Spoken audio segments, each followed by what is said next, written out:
Hello everybody, welcome to g center. जैसा कि आपसे प्रॉमिस किया गया था कि इस सब्जेक्ट में हम न्यूमेरिकल्स काफ़ी करते रहेंगे और ये सब्जेक्ट न्यूमेरिकल बेस्ड है, न्यूमेरिकल प्रैक्टिस हम करते रहेंगे। तो इस लेक्चर सीरीज के इस लेक्चर में हम डिस्कस करने जा रहे हैं problem practice on vector integrals. हमने समझ लिया है vector integral, line integral, close line integral, surface integral, close surface integral और वॉल्यूम इंटीग्रल। ये इस टाइप के कुछ वेक्टर इंटीग्रल्स होते हैं। इनका सिग्निफिकेंस हम कुछ लेक्चर्स में समझ चुके हैं। अब कॉन्फिडेंस बिल्डअप करने के लिए और उन सिग्निफिकेंसेस को एक्चुअल में समझने के लिए प्रॉब्लम प्रैक्टिस कर रहे हैं हम। तो फर्स्ट प्रॉब्लम है हमारे सामने इस वेक्टर इंटीग्रल्स की और हमारे जो EMFT की लेक्चर सीरीज है उसकी question number 10। Given a vector field f vector equal to this, the line integral f dot dl vector evaluated along a segment on x-axis from x equal to 1 to x equal to 2 is। पहली बात तो हमें जिन integrals में से कुछ पांच तरह के इंटीग्रल्स होते थे उनमें से ये पूछा है हमें लाइन इंटीग्रल। और ये लाइन इंटीग्रल भी कैसा है? क्लोज लाइन क्या सिंपल सेगमेंट? एक लाइन सेगमेंट के लिए इंटीग्रल है। क्लोज लाइन इंटीग्रल होता है तो क्लोज लूप के बारे में हमें गिवन होता है कहां से कहां तक है, या तो यहाँ पर यहाँ पर क्लोज लूप बना करके दे रखा होता है, लेकिन ऐसा कुछ नहीं है। ठीक है। अच्छा, यहाँ पर हमें जो एफ वेक्टर गिवन है उससे समझ में आ जाता है कि ये वेक्टर कार्टेशियन कोऑर्डिनेट सिस्टम्स में, तो हम एफ डॉट डीएल अगर कर रहे होंगे, एफ डॉट डीएल अगर कर रहे होंगे तो जो डीएल हमें यूज में लेना होगा वो डीएल कार्टेशियन कोऑर्डिनेट सिस्टम्स वाला ही यूज में लेना होगा। कार्टेशियन कोऑर्डिनेट सिस्टम में डीएल जो था वो याद रखना है। मैंने बताया था डीएल बहुत इंपॉर्टेंट है, डीएल ही हमें याद रखना है, बाकी सब काम बनते चलेंगे आगे। तो क्या होता था? dx ax cap plus dy ay cap plus dz az cap, या कोई dx i cap plus dy j cap plus dz k cap भी कह सकता है। चलिए, अब f की वैल्यू जो है वो f वेक्टर में दे रखा है y square x of ax cap minus y z of a y cap minus x square of a z cap. ये तो एफ वेक्टर हो गया। डॉट डीएल वेक्टर हो जाएगा d x a x cap plus d y a y cap plus d z a z cap. जब आप इस dot product को सॉल्व करोगे तो आई कैप वाले पार्ट मल्टीप्लाई हो जाते थे ना डॉट प्रोडक्ट में, तो ये हो जाएगा y square x d x, ऐसे जे कैप वाले मल्टीप्लाई हो जाएंगे minus of y z d y, ऐसे ही हो जाएगा minus x square d z. अच्छा, जब हम इंटीग्रेशन कर रहे हैं एक्स के रेस्पेक्ट में, तो इंटीग्रेशन एक्स के रेस्पेक्ट में करेंगे तो y will be treated as constant, या जेड भी आ रहा हो तो वो कांस्टेंट की तरह ट्रीट होगा। आप इस इंटीग्रल को ब्रेक कर सकते हो, इस वाले पार्ट का एक्स के रेस्पेक्ट में करना होगा, यहाँ डी वाई आ रहा है इसका मतलब इंटीग्रेशन वाई के रेस्पेक्ट में करना होगा, और यहाँ जेड के रेस्पेक्ट में करना होगा। अब हमें ध्यान देना, जिस लाइन सेगमेंट के बारे में बोला है वो लाइन सेगमेंट क्या है उस पर डिपेंड करेगा कौन सी लिमिट से कौन सी लिमिट तक इंटीग्रेशन करना है। हमें दे रखा है ये एक्स एक्सिस, ये वाई एक्सिस, और अगर ये जेड एक्सिस मानो तो हमें जिस लाइन सेगमेंट के लिए जिसके अलोंग इंटीग्रेशन करना है वो एक्स एक्सिस पर है, एक्स एक्सिस पर, और एक्स एक्सिस पर कहां पर है? एक्स इक्वल टू 1 से लेकर के और एक्स इक्वल टू 2 तक में है। इस सेगमेंट के लिए इंटीग्रेशन करना है। जब आप इस लाइन सेगमेंट पर चल रहे होंगे तो जो डीएल होगा, कोई सा भी छोटा सा भी पार्ट उठा के लेके चलो, वो डीएल जो वेक्टर बन रहा होगा वो एक्स डायरेक्शन में होगा ना। तो वैसे तो मेरे को इतना ध्यान नहीं रहा तो मैंने ये पुट कर दिया। अगर ये पहले से मेरे माइंड में आ जाता तो हम ऐसे समझ सकते हैं कि ये जो डीएल वेक्टर है, जो जनरल ये वाला केस है, मैंने बताया था जनरल तो ये केस होगा, लेकिन इनमें से किसी में अगर कोई चेंज नहीं हो रहा, जैसे वाई में कोई चेंज नहीं हो रहा या जेड में कोई चेंज नहीं हो रहा, यहाँ से आप जा रहे हैं तो वाई में कोई चेंज थोड़ी हो रहा है या जेड में कोई चेंज थोड़ी हो रहा है, तो वाई में जो चेंज का वैल्यू है दैट इज 0, जेड में जो चेंज का वैल्यू दैट इज 0, तो केवल D x a x cap रह जाएगा। अगर आपको ये समझ में नहीं आता है, मान लो आप इस तरह से आगे बढ़ गए, तो आप जब इंटीग्रेशन कर रहे होंगे y square x d x minus y z d y minus x square d z, ये जब सॉल्व कर रहे होंगे तो एक्स आपकी जो डीएल है उसमें कहां से कहां तक 1 से लेके 2 तक वेरी कर रहा है। क्या आपकी जो सेगमेंट है उसमें वाई वेरी कर रहा है? वाई पहले भी 0 है और लास्ट में जाके भी 0 हो रहा है, तो ये आपका हो गया y 0 से 0 तक है। ऐसे z भी 0 से 0 तक। जब आप 0 से 0 तक इंटीग्रेशन कर रहे हो मतलब आगे बढ़ ही नहीं रहे, तो ये रिजल्ट तो 0 ही बन करके आएंगे। और अगर यहाँ नहीं पहले ही समझ में आ जाता तो ये पार्ट लिखते ही नहीं, हम केवल ये करते, तो आप डॉट प्रोडक्ट में ये टर्म कहते ही नहीं, केवल ये वाले डॉट प्रोडक्ट कर रहे होते तो केवल x वाला पार्ट आ जाता, ay कैप के साथ यहाँ 0 होता, ax कैप के साथ 0 होता, तो ये टर्म आती भी नहीं। चलिए, तो अब हमें ये सॉल्व करना है। इसको अगर हम सॉल्व करेंगे तो y स्क्वायर तो कांस्टेंट है, x का इंटीग्रेशन हो जाएगा x स्क्वायर बाई 2। ये लिमिट सब्स्टिट्यूट करनी होगी अब हमें 1 से लेके 2 तक। और जब x की तो ये लिमिट सब्स्टिट्यूट कर दोगे, लेकिन y जो होगा वो एज ए कांस्टेंट ट्रीट करना होगा, तो कुछ कांस्टेंट वैल्यू होगी उसके लिए। तो हमारे लाइन सेगमेंट के लिए y की वैल्यू फिक्स कितनी है, 0 है। x एक्सिस पर y 0 होता है ना। अगर ये इसकी बजाय ऐसा हो रहा होता, लाइन सेगमेंट ऐसे चल रहा होता, तब भी आप केवल x डायरेक्शन में लिखते, 1 से 2 तक ही लिख रहे होते, लेकिन y की वैल्यू कुछ और होती, मान लो 3 होती, तो y 3 पुट कर देते। लेकिन अभी जो अभी प्रॉब्लम दी है उस हिसाब से y कितना है, 0 है। अगर y 0 सब्स्टिट्यूट करोगे तो ये कुछ भी रिजल्ट बन रहा हो, लिमिट पुट करने के बाद रिजल्ट क्या होगा, 0। तो f dot dl x axis पर, क्योंकि y 0 पुट करना है इसलिए कोफिशिएंट जो मल्टीपल में आ रहा है 0 है, रिजल्ट ऑफ इंटीग्रेशन 0 बन करके आ जाएगा। तो इसका आंसर हो जाएगा B। सिंपल, क्लियर हुआ होगा क्वेश्चन, सिंपल है, ठीक है। चलिए अगले क्वेश्चन पर स्विच करते हैं। तो प्रॉब्लम हमारे सामने है next, f dot dl integral calculate करना है। यहां पर ये जो c है, इन जनरल c कहीं पर लिखा हो इंटीग्रल में, तो c कॉन्टोर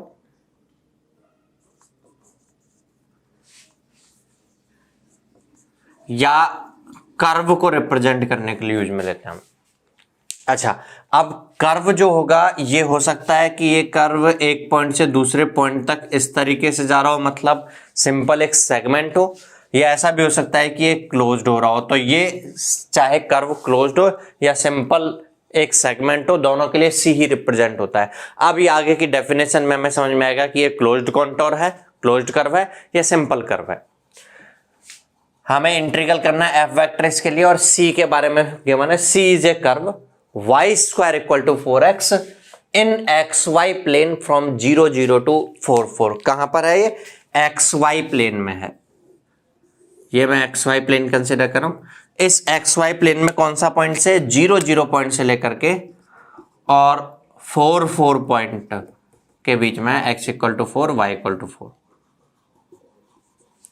अब 0 0 से लेकर 4 4 के बीच में अगर हमें कुछ डेफिनेशन नहीं दी हो कर्व की, तो उस केस में 0 0 से 4 4 तक ये हो सकता है ऐसे जा रहा हो, सिंपल स्ट्रेट लाइन, या 0 0 से 4 4 तक ऐसे भी तो जा सकते हैं। हम 0 0 से यहां पहुंचे हम और फिर उसके बाद यहां पहुंचे, या 0 0 से 4 4 ऐसे भी जा सकता है, ना केवल इस तरह से स्ट्रेट लाइन या स्ट्रेट लाइंस के सेगमेंट्स के फॉर्म में, बल्कि 0 0 से 4 4 तक ऐसे भी जा सकता है, 0 0 से 4 4 तक इस तरीके से भी जा सकता है, और भी इनफाइनाइट पॉसिबल वेज होंगे।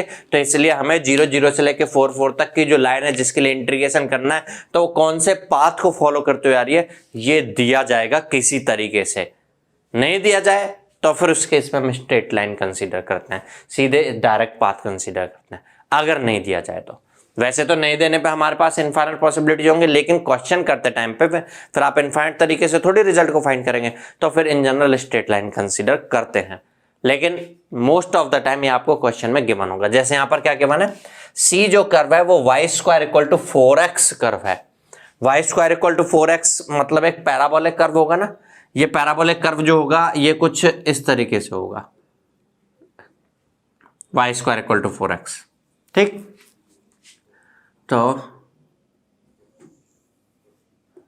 ऐसा कुछ। अब हमें इस कर्व में 0 0 से लेकर के और 4 4 तक के पॉइंट, 0 0 से लेकर के और 4 4 तक के पॉइंट के बीच में जो कर्व बन रहा है, इसके लिए इंटीग्रल करना है। मतलब इस वाले सेगमेंट के लिए इंटीग्रेशन हमें सॉल्व करना है। तो चलिए देखते हैं क्या बनता है इसके लिए। हमें f डॉट dl करना है। f वेक्टर जो दे रखा है हमें, उसको देख करके समझ में आ रहा है कि f vector Cartesian coordinate systems में है, इसलिए dl भी कार्टेशियन वाला यूज में लेना होगा। कार्टेशियन वाला dl क्या होता था, dx ax cap plus dy ay cap plus d z a z cap, यही होता था इन जनरल। और इसका जो इंटीग्रेशन है वो 0 0 से लेके 4 4 पॉइंट के बीच में है। अगर आप इसका डॉट प्रोडक्ट करोगे तो आई वाले पार्ट के साथ या एक्स एक ही बात है के साथ मल्टीपल होगा, तो ये बनेगा x square y square d x plus y d Y.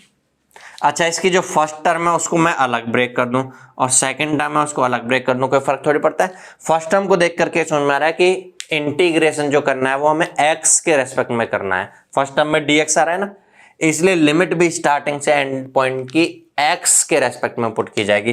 तो x की स्टार्टिंग वैल्यू क्या थी 0 और एंड पर वैल्यू क्या हो रही है 4। सेकेंड टर्म y के रेस्पेक्ट में इंटीग्रेशन करना है तो y की लिमिट पुट की जाएगी। हमारे जो कर्व है उसके स्टार्टिंग में y की वैल्यू 0 है और एंड वैल्यू 4 है, ये इंटीग्रेशन करना है। अच्छा, जब ये इंटीग्रेशन हम फर्स्ट वाले टर्म को देखें x के रेस्पेक्ट में कर रहे होंगे तो x के फंक्शन का इंटीग्रल तो हो जाएगा, लेकिन y will be treated as constant. अब वो कांस्टेंट होने का मतलब y एक्चुअल में या तो कोई कांस्टेंट हो या कांस्टेंट न्यू x की फॉर्म में फंक्शन हो। तो यहां पर देखना हमारा जो कर्व है उस कर्व की डेफिनेशन थी Y square equal to 4x। तो y x से कैसे रिलेटेड होगा, y इक्वल टू कह सकते हो 4x का root means 2 root of x। जहां कहीं पे y आ रहा हो उसकी जगह आप 2 रूट ऑफ x पुट कर सकते हो। तो हमारा जो फर्स्ट टर्म है उसमें हमें इंटीग्रेशन x के रेस्पेक्ट में करना है, बट y x से रिलेटेड है हमारे कर्व में, इसलिए हम वो डेफिनेशन जो रिलेशनशिप है वो पुट कर सकते हैं। हमें y की वैल्यू पुट करने की जरूरत नहीं है, यहाँ तो y स्क्वायर आ रहा है, y square equal to 4x है तो हम यहाँ 4x सब्स्टिट्यूट कर सकते हैं। x स्क्वायर इंटू 4x हो जाएगा 4x cube integral with respect to x और y dy। अब हम ये इंटीग्रल सॉल्व करें तो हो जाएगा 4x to power 4 by 4 means x to power 4 और इंटीग्रेशन की लिमिट थी 0 टू 4। y का हो जाएगा y स्क्वायर बाई 2 और y के लिए इंटीग्रल की लिमिट थी 0 टू 4। अगर ये सब्स्टिट्यूट करोगे 4 का पावर 4 मीन्स कितना हो गया 16 4 64 256 प्लस ये हो जाएगा 16 बाई 2 मीन्स 8। तो रिजल्ट बनकर के आ जाएगा 264। तो इस इंटीग्रल की जो वैल्यू पूछी थी हमसे that value will be 264। Clear हो गया क्वेश्चन। चलिए अगला क्वेश्चन देखते हैं। अगला प्रॉब्लम है इवेल्युएट द इंटीग्रल, वही लाइन इंटीग्रल है f डॉट dl, हो सकता है क्लोज लाइन इंटीग्रल हो। c के बारे में देखेंगे तो समझ में आएगा। वेयर f वेक्टर हमें दे रखा है, c के बारे में क्या दे रखा है, where c is the square formed by the line x equal to plus minus 1 and y equal to plus minus 1। ध्यान से समझना इधर, अगर मैं x एक्सिस पर x इक्वल टू प्लस 1 की बात करूं और मैं x इक्वल टू प्लस 1 में ऐसे ऊपर चले जाऊं तो ये लाइन बनेगी जिसमें x फिक्स है और कितना फिक्स है प्लस 1 है। इसको आप x equal to plus 1 line ऐसा बोल सकते हो। x equal to minus 1 line देखोगे तो वो माइनस 1 पर ऐसे फॉर्म हो रही होगी। ये दो लाइन हो गई x equal to plus 1 and x equal to minus 1। y equal to plus 1 का मतलब होगा y प्लस 1 फिक्स होना चाहिए, x कुछ भी हो सकता है, तो ये लाइन बनेगी y इक्वल टू प्लस 1 और ऐसे y इक्वल टू माइनस 1 ये वाली लाइन बनेगी y इक्वल टू माइनस 1। इस तरीके से चारों लाइंस जो हैं यहां पर आपस में ये कट कर रही थी तो इस वजह से एक ये स्क्वायर बन गया। इस वाले स्क्वायर से जो पाथ बन रहा होगा वो एक क्लोज्ड कर्व होगा। तो C जो है उससे जो स्क्वायर फॉर्म हो रहा है उस स्क्वायर के लिए बोला है, इसका मतलब क्लोज्ड कर्व है। अब ये क्लोज्ड कर्व आप इस तरीके से कह सकते हो। इस क्लोज्ड लाइन के लिए हमें इस वेक्टर का लाइन इंटीग्रल करना है। आगे हम कुछ कंसेप्ट सीखेंगे, उसके बाद इसको थोड़े से शॉर्ट ट्रिक से कर पाएंगे हम। मैं थोड़ा सा याद दिला दूं, Stokes theorem, Green's theorem, divergence theorem, ये थ्योरम्स हम डिस्कस करेंगे जब वेक्टर डिफरेंशियल समझेंगे तो ये थोड़ा सा इजीली हो जाएगा यही चीज क्लोज लाइन इंटीग्रल। लेकिन हाल फिलहाल हम लाइन इंटीग्रल के कंसेप्ट से ही समझें तो हमें इस क्लोज लाइन के लिए इंटीग्रेशन करना है। तो इस क्लोज लाइन में लाइन सेगमेंट्स अगर हम देखें तो ये ए से लेके बी तक अलग line, B to C, C to D and D to A अलग अलग लाइन पार्ट्स के लिए कर सकते हैं। तो हमें जो करना है वो करना है एफ डॉट डी एल और हमें समझ में आ गया ये कर्व जो आ रहा है ये क्लोज लाइन इंटीग्रल है जिसको मैं ब्रेक कर दे रहा हूं ए टू बी अलग से F dot D L and so on इस तरह से।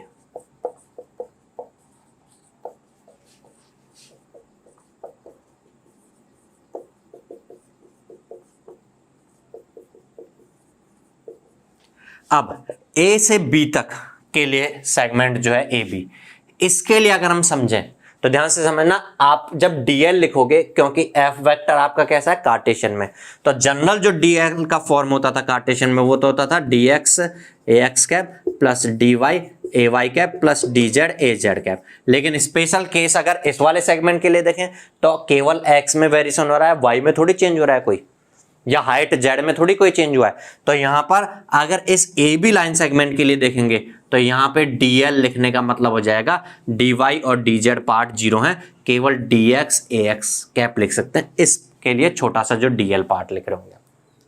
जब आप dx से ax लिख रहे होंगे तो x के रेस्पेक्ट में इंटीग्रेशन होगा। मैंने बताया था जब हम x के रेस्पेक्ट में इंटीग्रेशन कर रहे होते हैं तो y को इन टर्म्स ऑफ x लिख देते हैं, या फिर कोई कांस्टेंट जो भी बन रहा होगा वो लिख देंगे। क्या आप कह सकते हो यहां पर तो y x की फॉर्म में कुछ है नहीं, बल्कि y की फिक्स वैल्यू है, और y की फिक्स वैल्यू क्या है +1। इस ए बी लाइन सेगमेंट के लिए y +1 कांस्टेंट फिक्स हो जाएगा, और dl की जगह dx ax कैप अगर हो जाए तो ये रिजल्ट बनेगा, देखना f dot D x a x cap. अच्छा, अब मैं f को भी समझ लूं तो f को जब आप इसके साथ डॉट प्रयोग करोगे तो ए एक्स कैप मीन्स आई आई वाले रहेंगे, ए जे कैप वाला पार्ट रहेगा ही नहीं क्योंकि यहाँ पे है ही नहीं। तो आप रिजल्ट लिखोगे x square plus x y with d x. जब आप इंटीग्रेशन एक्स के रेस्पेक्ट में कर रहे हो तो इस लाइन सेगमेंट में x की वैल्यू -1 से लेकर के और +1 तक वेरी हो रही है, तो x का लिमिट सब्स्टिट्यूट करोगे -1 टू +1। लेकिन y will be treated as constant या y as function of x अगर हम देख रहे हैं तो y की वैल्यू +1 कांस्टेंट पुट कर देंगे इसमें। आगे ऐसे बी सी सी डी और डी ए के लिए भी सॉल्व होगा, लेकिन इससे पहले इसको थोड़ा सा सॉल्व करके हम देख लें। तो यहां पर x के में इंटीग्रेशन करेंगे तो हो जाएगा x³/3 प्लस y तो 1 फिक्स हो गया है, अब केवल x रह जाएगा तो हो जाएगा x²/2 और लिमिट हमें सब्स्टिट्यूट करनी है -1 टू +1। इसको सॉल्व कर लेंगे। चलिए, जैसे ये चीज सीखी आपने, अब बी सी सी डी और डी ए के लिए आप खुद से ट्राई करें। मैं सही लिख रहा हूं क्या? डी एल जो बी सी वाले पार्ट के लिए लिखेंगे वो आप लिखोगे D y a y cap. ये तीनों होते हैं ना, केवल किस में चेंज हो रहा है? वाई में चेंज हो रहा है। अब आप कह सकते हो वाई में डिक्रीमेंट हो रहा है तो -dy ए वाई कैप लिख दें। जब आप माइनस साइन के साथ लिखोगे तो y की मिनिमम लिमिट से मैक्सिमम लिमिट पुट करनी है। y -1 से मैक्सिमम लिमिट +1 तक है, लेकिन आप लिमिट में ही y इक्वल टू +1 टू -1 लिख दें तो उसका मतलब भी हो जाएगा ना इस डायरेक्शन में। इसलिए आपको नेगेटिव पर ध्यान नहीं देना, आप तो यही स्पेशल केस है, सॉरी जनरल केस है, इसी में स्पेशल केस लिखोगे, किसी को 0 किसी को नॉन 0 करके, फिर लिमिट आप स्टार्टिंग से एंडिंग पुट करोगे तो अपने आप से डायरेक्शन सेटिस्फाई हो जाएगी। तो हम y इक्वल टू +1 से -1 सब्स्टिट्यूट करेंगे तो अपने आप नीचे की डायरेक्शन में बन करके आ जाएगा। लिखेंगे इसका मतलब हम dy ए वाई कैप, तो dy a y cap a y cap वाले टर्म के साथ हो जाएगा x² plus y² of dy। y की लिमिट सब्स्टिट्यूट होगी y इक्वल टू +1 से -1, और y की तो लिमिट सब्स्टिट्यूट हो जाएगी, x as a constant treat करेंगे, और x की फिक्स वैल्यू क्या है इस वाली लाइन के लिए देखें तो हम x इक्वल टू +1 है। अगले CD वाले लाइन सेगमेंट के लिए देखें तो CD वाले लाइन सेगमेंट के लिए वही केवल x में वेरिएशन हो रहा है, इसलिए केवल x वाला पार्ट आएगा, x² plus xy dx। x की लिमिट अब इसके लिए सब्स्टिट्यूट करोगे तो +1 से -1, अपने आप से डायरेक्शन सेटिस्फाई होगी ना, इसलिए हमें नेगेटिव देखने की जरूरत नहीं है। तो आप लिख दोगे x इक्वल टू +1 से -1, लेकिन y will be treated as constant. y की जो फिक्स कांस्टेंट वैल्यू है वो क्या है इसके लिए? y की वैल्यू यहां पर -1 है। एंड इसी तरीके से डी ए वाले पार्ट के लिए लिखोगे तो डी वाई वाला पार्ट ही आएगा, y चेंज हो रहा है तो ये बन जाएगा x² plus y² dy। y की लिमिट सब्स्टिट्यूट करेंगे, y इक्वल टू यहां -1 से +1 तक का है, और x एज कांस्टेंट पुट कर दोगे, x की फिक्स वैल्यू यहां पर क्या है? -1 है। अब इनको सॉल्व और कर लेते हैं साथ साथ। ये हो जाएगा y के रेस्पेक्ट में कर रहे हैं, x +1 हो गया तो x तो +1 हो गया 1 का इंटीग्रेशन y के रेस्पेक्ट में करेंगे तो y, और ये +1 से -1, ये हो जाएगा y³/3 +1 से -1 प्लस यहाँ पे y के रेस्पेक्ट में x के रेस्पेक्ट में कर रहे हैं तो हो जाएगा x³/3 और +1 से -1। y -1 सब्स्टिट्यूट करेंगे तो हो जाएगा -x, और x का हो जाएगा x²/2 इंटीग्रेशन +1 से -1। नेक्स्ट y के रेस्पेक्ट में करोगे x -1 का स्क्वायर तो हो जाएगा +1 का इंटीग्रेशन करोगे तो y, और लिमिट है -1 से +1, वाई स्क्वायर का y³/3 -1 से +1। अब ये हमें सॉल्व करना है, ध्यान से देखना, y³/3 +1 से -1 और y³/3 -1 से +1 सेम वैल्यू बनेंगे, बस अपोजिट साइन के साथ बनेंगे। इसमें पहले 1 देन -1 सब्स्टिट्यूट करोगे, इसमें -1 देन +1 सब्स्टिट्यूट करोगे, इसलिए दोनों कैंसिल आउट हो जाएंगे। y 1 से -1 और y -1 से 1 वही लिमिट अपोजिट डायरेक्शन में कैंसिल आउट हो जाएंगे। क्लियर होती होगी बात है। नेक्स्ट x³/3 1 से -1, x³/3 -1 से 1, ये भी अपोजिट डायरेक्शन में लिमिट्स कैंसिल आउट हो जाएंगे। नेक्स्ट x²/2 -1 से 1, ये नेगेटिव साइन के साथ है। एक बार और चेक कर लेते हैं हम, यहां पे हमने y +1 सब्स्टिट्यूट किया था, हाँ यहां पर हम सब्स्टिट्यूट कर रहे थे y -1, तो नेगेटिव साइन के साथ आया था। 1 से -1, -1 से 1 अपोजिट डायरेक्शंस में लिमिट्स, मतलब अपोजिट ऑर्डर में, तो एक दूसरे के नेगेटिव आएंगे, लेकिन ये नेगेटिव साइन के साथ है तो पॉजिटिव हो जाएगा। तो ये दोनों रिजल्ट बन करके कुछ आएंगे, तो चेक कर लेते हैं एक बार क्या वैल्यू बन करके आएगी।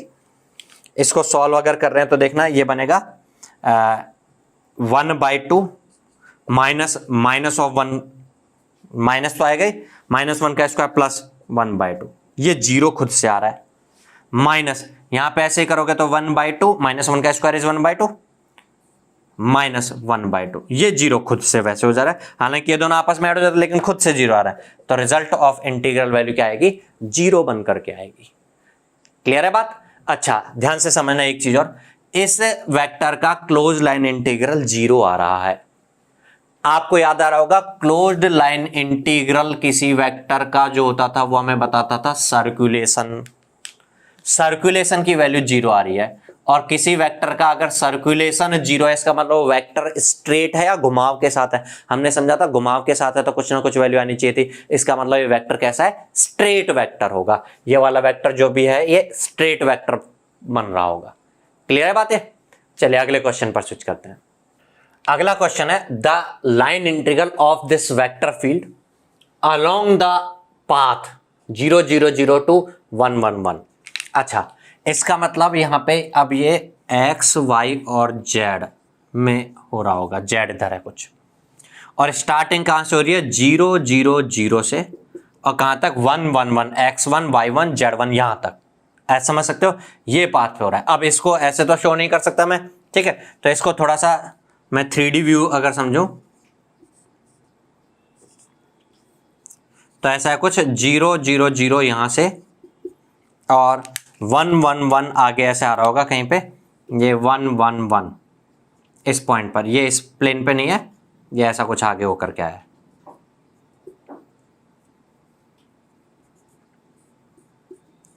यहां तक आपको इंटीग्रेशन करना है, आगे इस वाले पाथ के लिए इंटीग्रेशन करना है। नहीं ये पाथ नहीं बोला, सॉरी माफ कीजिएगा, 0 0 0 से 1 1 यहां से लेके यहां तक करना है। पाथ नहीं पता, लेकिन पाथ हो सकता है सीधे हो, पाथ कैसे हो जा रहा हो।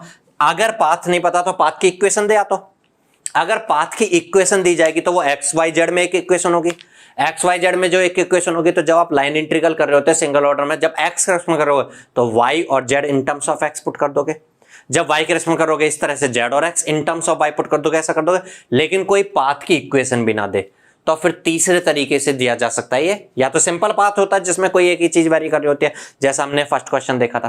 फिर इसके बाद हमने क्वेश्चन फर्स्ट और थर्ड क्वेश्चन में ऐसा ही कुछ बन रहा था, पाथ जो बन रहे थे उनमें कोई एक चीज वेरी कर रही थी तो दूसरा एज कांस्टेंट हो गया था। यह सेकंड प्रॉब्लम हमने देखी थी इसी लेक्चर सीरीज की, इसी लेक्चर की, जिसमें क्या बन रहा था, एक वेरिएशन हो रहा था किसी दूसरे में, लेकिन पाथ किसको फॉलो करता है तो दूसरे को पुट कर देते थे।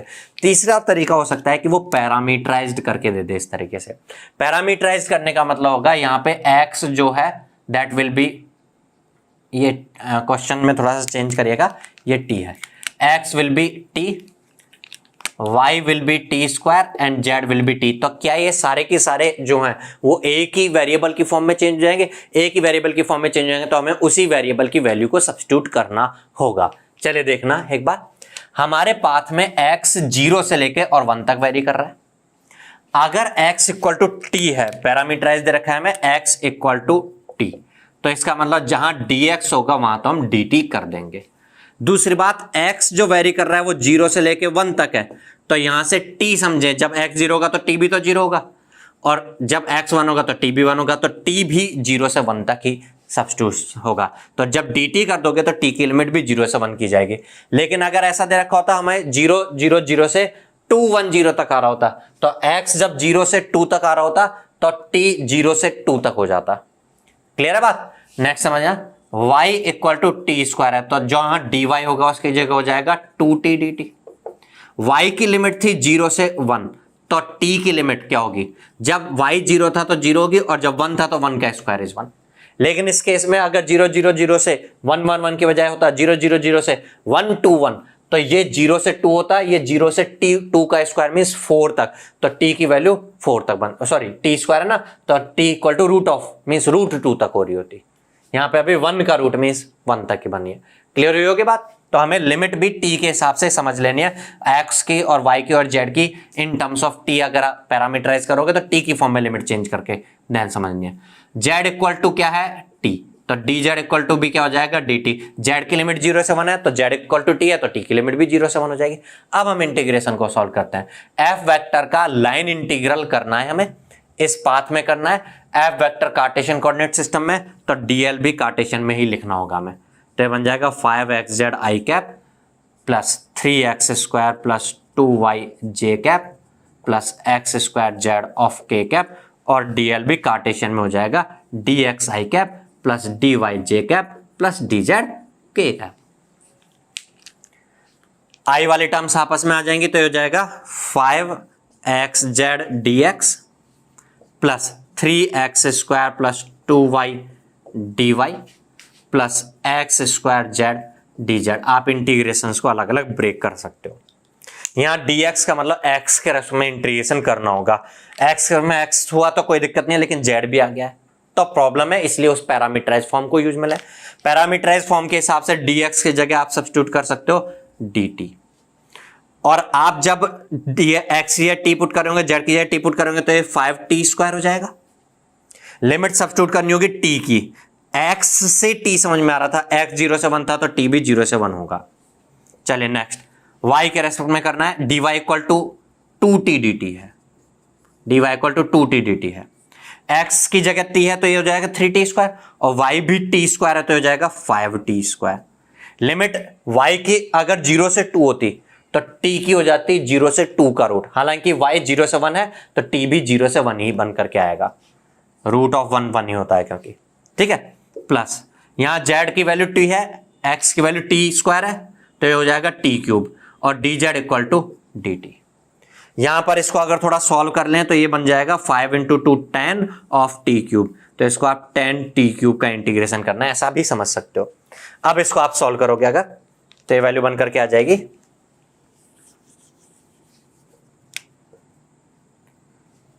5t cube by 3, limit 0 to 1, plus 10t to power 4 by 4 0 to 1, plus t to power 4 by 4 0 to 1। अगर ये सब्स्टिट्यूट करोगे तो हो जाएगा 5 by 3 plus 10 by 4 plus 1 by 4, ये हो जाएगा 5 बाई 3 प्लस 11 बाई 4। यहाँ एलसीएम लोगे हो जाएगा 12, ये हो जाएगा 20 प्लस 33 मीन्स फाइनल रिजल्ट बन के आएगा 53 बाय 12, 53 बाय 12 ये रिजल्ट बन करके आ जाएगा। आई थिंक ये प्रॉब्लम क्लियर होता होगा।